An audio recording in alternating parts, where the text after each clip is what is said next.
اعوذ باللہ من الشیطان الرجیم بسم اللہ الرحمن الرحیم الحمد للہ رب العالمین الصلاة والسلام علی اشرف الانبیاء والمرسلین خاتم النبیین جد الحسن والحسین مولانا و مولا الثقلین ابی القاسم محمد اللہم صلی علی محمد وعلی محمد اما بعد فقد قال اللہ تعالی فی کتابہ المجید وفرقانہ الحمید بسم اللہ الرحمن الرحیم کونوا مع الصادقین۔ ناظرین، آج شب شہادت امام جعفر صادق علیہ السلام ہے۔ امام کی شہادت کے لیے دو تاریخ نے بتائی ہیں، ایک 15 شوال اور ایک 25 شوال۔ میں نے 15 شوال کو آپ سے وعدہ کیا تھا کہ امام کی زندگی کے متعلق گفتگو کی جائے گی، اور میں نے 15 شوال کے پروگرام میں امام کی ولادت، امام کے دور کے حکمراں، امام کے اخلاق، امام کے اقوال، امام کے معجزات پہ گفتگو کی تھی۔ آج کوشش کروں گا کہ باقی ماندہ گفتگو کو سمیٹ دوں، جس میں فقہ جعفری، شاگردان امام اور اولاد امام پر گفتگو کرنے کی کوشش کروں گا۔ ناظرین، جیسا کہ آپ جانتے ہیں کہ امام کا دور وہ دور تھا جب دو حکومتیں، بنی امیہ و بنی عباس، ایک دوسرے سے دست و گریباں تھے۔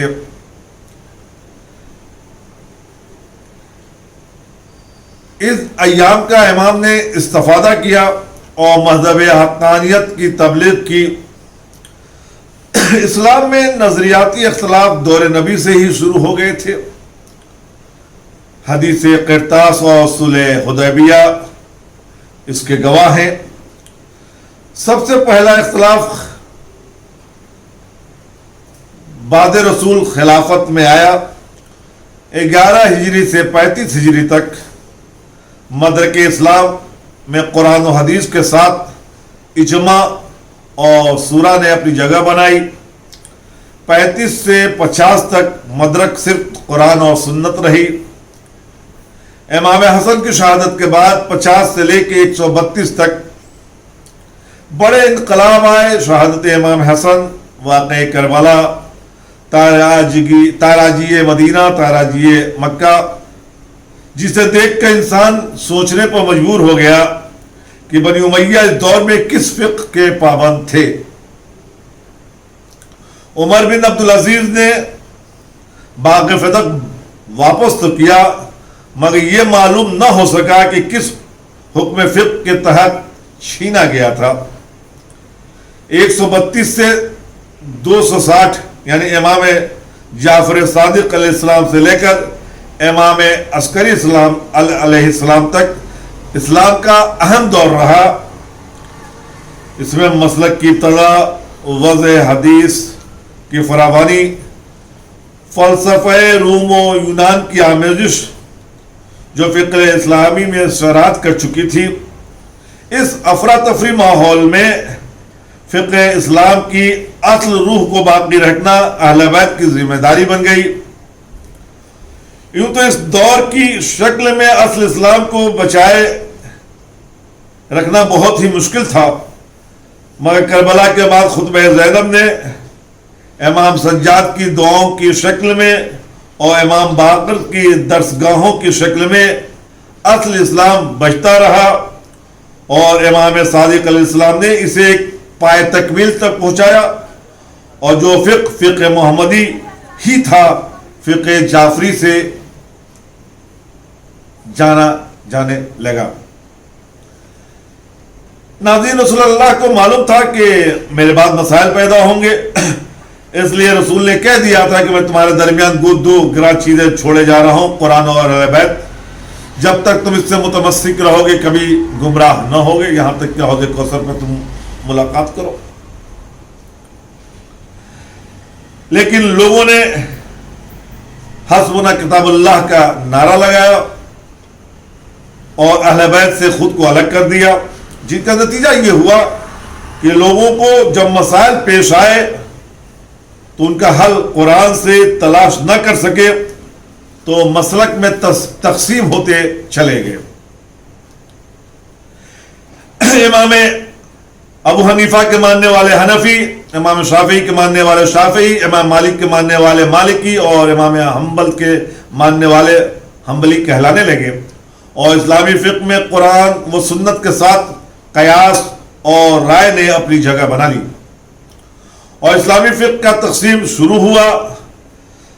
مدینے میں چونکہ زیادہ مسائل نہ تھے تو وہاں حدیث سے کام لیا گیا اور مدینہ کو اہل حدیث کہا گیا۔ اس کے برخلاف عراق میں مسائل پیچیدہ ہوتے چلے گئے اور اس کا حل قرآن سے نہ مل سکا تو رائے اور قیاس نے جگہ لے لی۔ ادھر حکومت کی کشمکش کا بھی آغاز ہو چکا تھا۔ بنی عباس کی جنگ نے قومیت کا روپ دھارن کر لیا تھا۔ بنی امیہ کی پشت پر عرب تھے اور بنی عباس کے پشت پر اہل عجم، اور اہل حدیث و اہل قیاس کی جنگ حجاز و عراق میں تبدیل ہو گئی۔ امام مالک کو اہل حدیث کا امام کہا گیا تو ابو حنیفہ کو اہل قیاس کا امام۔ مالک حجاز کے حصے میں آئے اور امام حنیفہ عراق کے حصے میں۔ اسی دور میں امام جعفر صادق نے ایک تیسری آواز اٹھائی اور امت کو ایک تیسرے راستے سے آگاہ کیا، جس کے متعلق قرآن مجید نے ارشاد فرمایا تھا کونوا مع الصادقین، اور اسی راستے کو فقہ جعفری کہا گیا۔ ہم نے بطول کے بیٹے صادق سے فقہ لیا، ہم نے اس سے فقہ لیا جسے دشمن بھی صادق کہتے ہیں۔ یاد رکھیے گا، دنیا کے رہنما صدیق کہلائے اور ہمارے رہنما صادق۔ جو سچ دیکھ کر بولے اسے صدیق کہتے ہیں، اور جو بول دے وہ ہو جائے اسے صادق کہتے ہیں۔ اگر کوئی یہ کہہ دے کہ تم نامحرم ہو کے مردوں کے مجمع میں کیسے آ گئی، تو آنے والا مرد تھا لیکن عورت کے شکل میں تبدیل ہو گیا۔ اور اسی طرح اگر کوئی کہہ دے کہ دیوار سونے کی ہو جا تو دیوار سونے کی ہو جائے، یعنی یہ جو کہہ دے وہی سچ ہوا کہتا ہے، ہوا کرتا ہے۔ اور جسے دنیا نے امام کہا وہ یہ کہنے لگے کہ اگر وہ 2 سال نہ ہوتے جو میں نے امام صادق کے لیے سر جھکایا تو میں ہلاک ہو جاتا ہوں۔ اور مالک نے شاگردی کی اور امام شافعی نے کہہ دیا کہ شافعی مرتے مرتے مر گیا، مگر معلوم نہ ہو سکا کہ اسے خدا کہوں یا علی کو خدا کہوں۔ ہم نے اس فقہ کو حدیث ثقلین، اعلان قدیر اور جس کی اطاعت کو رسول نے واجب کہا اس سے لے لیا۔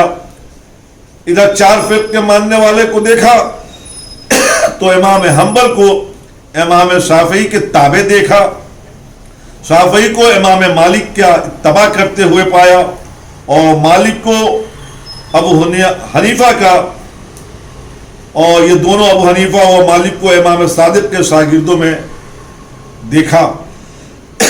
تو استاد کی فقہ رہتے ہوئے شاگردوں کے فقہ کی حیثیت نہیں ہوا کرتی، اور علامہ شبلی لکھتے ہیں کہ ابو حنیفہ لائق اور دانش مند تھے، لیکن وہ جعفر صادق جیسے نہیں ہو سکتے، چونکہ یہ باہر کے آدمی تھے اور صادق گھر کے آدمی تھے، اور گھر کے آدمی بہتر بتا سکتا ہے کہ فقہ کسے کہتے ہیں یا فقہ کے احکام کیا ہیں۔ علامہ شبلی سے ایک سوال ہے، کاش آپ وہاں بھی کہتے جہاں بطول کو ایک حدیث بیان کر کے ان کے حق سے محروم کیا گیا، آپ کو وہاں بھی یہی کہنا چاہیے کہ وہ باہر کے تھے، بطول گھر کی، باہر والے کو حدیث یاد ہے اور گھر والا حدیث سے لا علم ہے، یہ کیسے ممکن ہے؟ ناظرین، قرآن و سنت کو تمام اسلامی فقہ کے ماننے والوں نے مدرک بنایا، لیکن تشریح و تعویل میں اتنی خطائیں کی کہ اولل امر کی اطاعت میں حاکم جابر کو بھی داخل کر لیا، لا تقربوا الصلاۃ کو نماز سے دوری کی دلیل بنا دی، ویل للمصلین کو نمازیوں کی مذمت کے طور پر استعمال کیا، اور اسلام کو 73 فرقوں میں بانٹ دیا۔ یا یوں کہوں کہ خود بدلتے نہیں، قرآن کو بدل دیتے ہیں۔ امام حنیفہ نے قیاس کا اسلام میں وہ بیج بویا جو خطرناک ثابت ہوا۔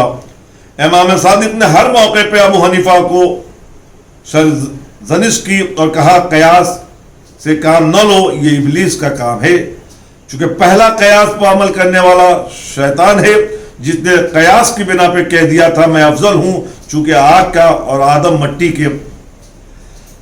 امام نے ابو حنیفہ سے کچھ سوال کیا تھا، کہا بتاؤ کہ خدا نے آنکھ میں نمکین، زبان میں شیرنی اور کان میں تلخی کیوں رکھی ہے؟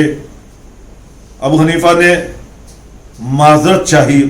پھر امام نے کہا اچھا یہ بتاؤ کون سی شے ہے جس کی ابتدا کفر سے ہے اور انتہا اسلام پہ ہے؟ پھر معذرت چاہ لی۔ امام نے یہ پوچھا اچھا یہ بتاؤ قتل بڑا گناہ ہے یا زنا؟ کہا قتل۔ کہا یہ بتاؤ نماز افضل ہے یا روزہ؟ کہا نماز۔ کہا یہ بتاؤ پیشاب زیادہ نجس ہے یا منی؟ کہا پیشاب۔ امام نے ایک جملہ کہا کہ جب تم اپنی خلقت نہیں بتا سکتے تو شریعت کو کیا بتاؤ گے؟ اور مفصل بتایا کہ نمکین کیوں رکھا، کھارا کیوں رکھا، زبان میں شیرنی کیوں عطا کی۔ پھر کہا لا الہ کفر ہے اور الا اللہ اسلام ہے۔ پھر کہا کہ اگر قتل بڑا گناہ ہے تو قتل کے لیے 2 گواہ کافی ہے، جبکہ زنا کے لیے 4 گواہ کا ہونا ضروری ہے۔ اور نماز افضل ہے تو جب عورتوں کی نماز اور روزہ چھوٹ جاتی ہے کچھ مخصوص ایام میں تو نماز کی قضا تو نہیں ہے لیکن روزے کی قضا ہے۔ چنانچہ مفصل گفتگو کی اور بتایا کہ جب تم ان مسائل کو نہیں جان سکتے تو شریعت کے بارے میں تم اپنے ذہن اور عقل سے کیسے فیصلہ کر سکتے ہو۔ امام جعفر صادق نے سب سے بڑا جو کارنامہ کیا وہ یہ کیا کہ مسجد کو اسلامی یونیورسٹی بنا دی، اور اس میں ہر پڑھنے والے کو دعوت فکر دیا کہ آؤ پڑھو، اور اس میں پڑھنے والوں کے لیے اسلام کو بھی شرط نہیں رکھا، یعنی تم جس مذہب کے ماننے والے ہو مانو لیکن آؤ آ کے علم حاصل کرو۔ اس لیے کہ امام کو معلوم تھا کہ جب انسان علم حاصل کر لے گا تو حق خود پہچان لے گا۔ چنانچہ اس یونیورسٹی میں جو اوپن یونیورسٹی کہلائی، ہزاروں شاگرد نے آ کے علم حاصل کیا۔ ایک معلم نے اس یونیورسٹی میں کبھی فقہ کے درس دیے، کبھی علم کیمیا بتایا، کبھی فلسفہ پر گفتگو کی، کبھی منطق پر، کبھی فقہ پر، کبھی اصول پہ۔ معلم ایک رہے، شاگرد مختلف رہے، اور 3 سال میں امام نے 4000 شاگرد فارغ التحصیل کیے۔ پھر امام نے ان 4000 شاگردوں کو حکم دیا کہ دنیا میں پھیل جاؤ اور جو تم نے سیکھا ہے اسے لوگوں کے درمیان بیان کرو۔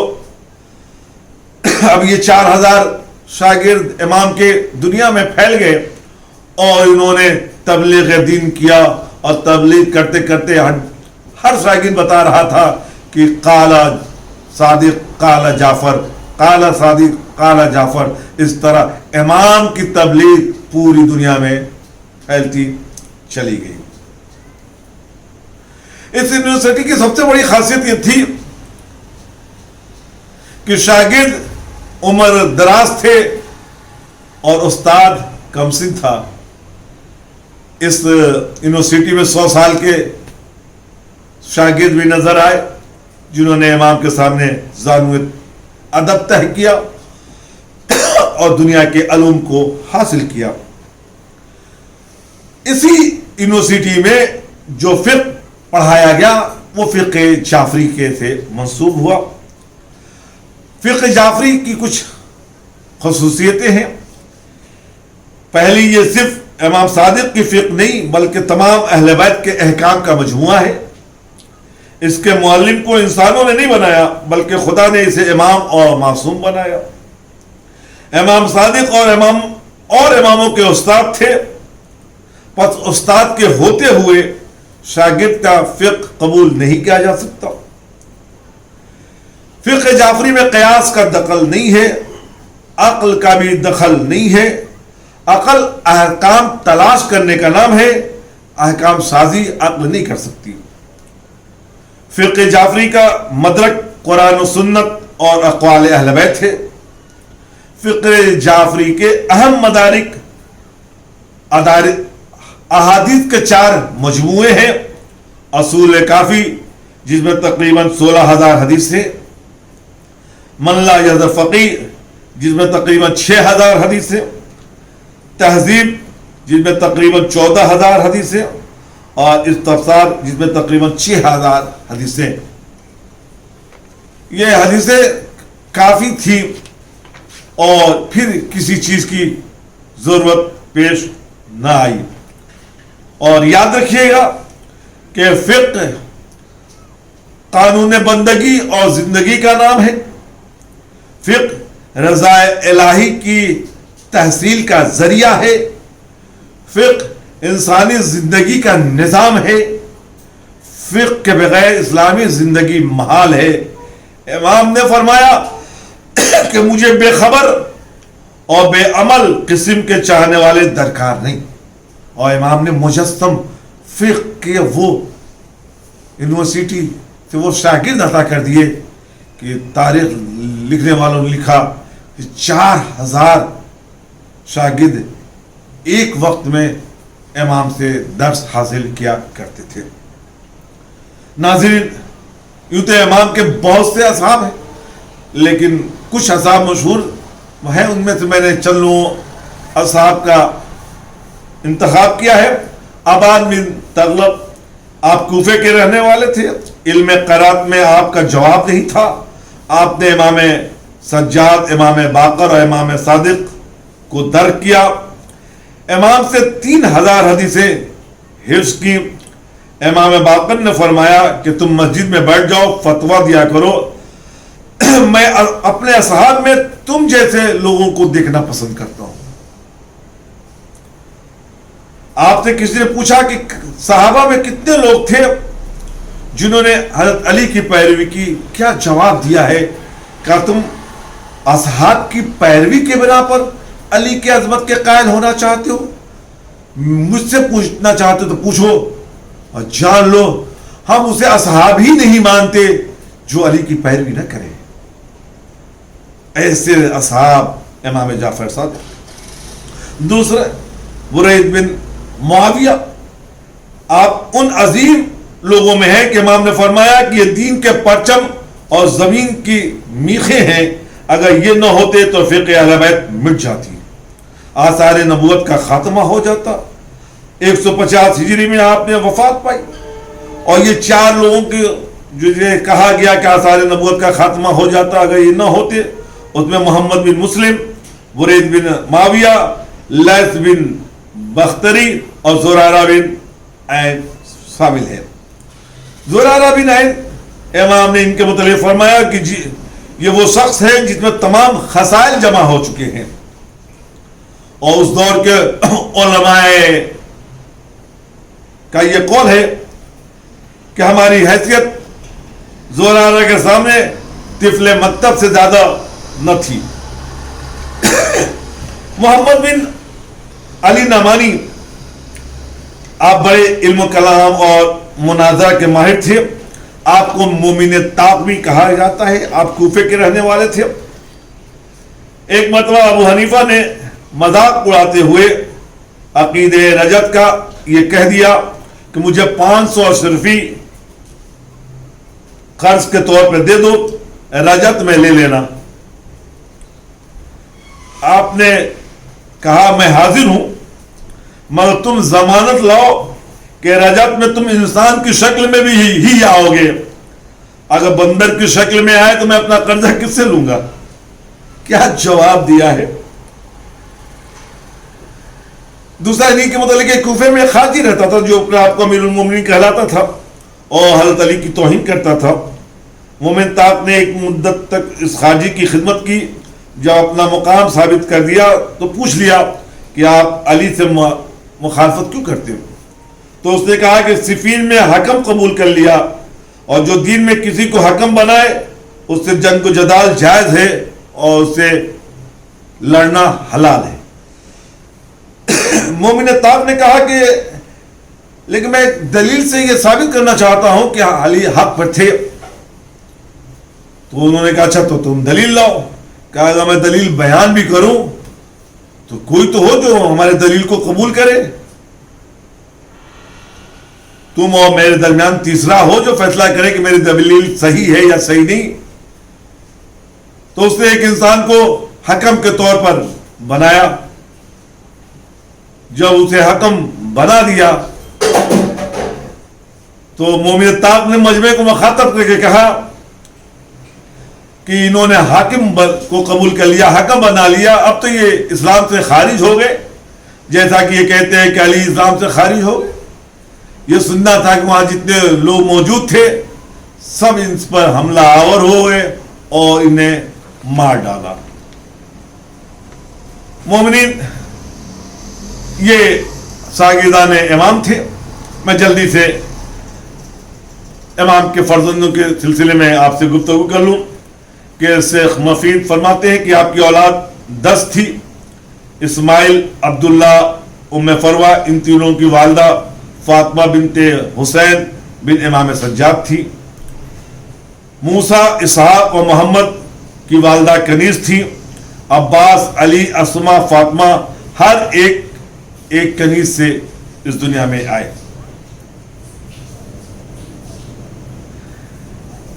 جناب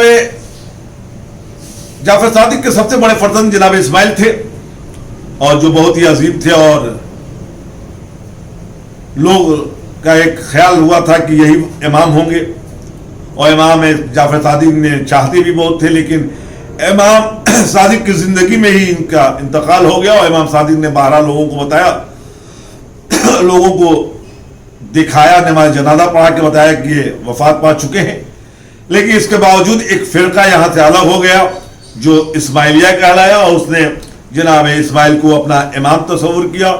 اور ان کے لیے یہ کہتے ہیں کہ یا تو وہ خود امام مہدی ہے جنہیں اللہ نے آسمان پہ بلا لیا ہے اور وہ خود ظہور کریں گے، اور کچھ کا عقیدہ ہے کہ اسماعیل کا انتقال ہو چکا تھا تو ان کے بیٹے محمد تک امامت گئی، اور آج بھی ان کے امامت کے قائل ہیں اور انہیں اپنا امام مانتے ہیں، جنہیں بوہری کہا جاتا ہے. اور انہی کے نسل میں سلطنت فاطمیہ کا بھی قیام ہوا، اور جتنے حکمران بنے ان کے ہی نسل سے تھے. دوسرا فرزند کا نام عبداللہ تھا. جناب عبداللہ کے متعلق تاریخ نے بہت اچھا نہیں لکھا ہے. انہوں نے امام کی مخالفت کی ہے، اور یہ حشویہ مذہب کی طرف میل رکھتے تھے، مرحبا مذہب کی طرف میل تھے. انہوں نے دعوی امامت بھی کیا تھا، اور دلیل یہ بنایا کہ میں بڑا ہوں، اور بہت سے لوگوں نے انہیں اپنا امام بھی قبول کر لیا تھا. کچھ لوگوں نے ان کا امتحان لیا اور وہ امتحان میں ناکامیاب ہوئے تو پھر ان سے الگ ہو کے جناب امام موسیٰ کاظم کے امامت کے قائل ہو گئے. امام کے مخالف رہے، لیکن امام نے ان سے ہمیشہ عزت کی اور ان کے بار بار سمجھایا کہ آپ ایسا نہ کیجئے، لیکن یہ نہیں مانے. تو امام نے کہا آئیے ہم مناظرہ کر لیتے ہیں. چنانچہ کہا کہ آگ روشن کیا جائے. جب آگ روشن ہو گئی تو کہا کہ آپ اس میں داخل ہو جائیں. انہوں نے معذرت کر لی، امام خود آگ میں داخل ہو گئے. اب اس کا نتیجہ یہ ہوا کہ امام موسیٰ کاظم کے لوگ پیرو ہو گئے اور عبداللہ سے دور ہو گئے، اور امام جعفر صادق کے مرنے کے 70 دن کے درمیان ان کا انتقال ہو گیا. اس کے بعد جناب اسحاق بڑے عظیم شخصیت اور امام موسیٰ کاظم کے چاہنے والے، محمد، عباس، علی اور جناب موسی کاظم وقت اجازت نہیں دیتا کہ ان کے متعلق گفتگو کی جائے۔ مختصراً میں نے آپ کے سامنے امام کے حالات کو پیش کیا۔ عزیزان گرامی، آج شب شہادت ہے، چلیں سیدہ کو پرسہ دیں ان کے لال کا، اور امام موسی کاظم کو پرسہ دیں ان کے پدر بزرگوار کا۔ مولا، آپ کے پدر بزرگوار کی شہادت کی شب ہے، مولا آپ غمگین ہیں، اور کیوں نہ ہو، آپ کے سر سے آپ کے بابا کا سایہ اٹھ گیا، لیکن مولا جب ہم نے تاریخ میں دیکھا، آپ یتیم تو ہوئے لیکن آپ کو اس وقت کسی نے تماچے نہیں مارے، کسی نے تازیانے نہیں مارے، بلکہ روایت کہتی ہے سب سے بڑا جنازہ امام جعفر صادق کا ہی اٹھا، جس میں 14 لاکھ لوگ موجود تھے۔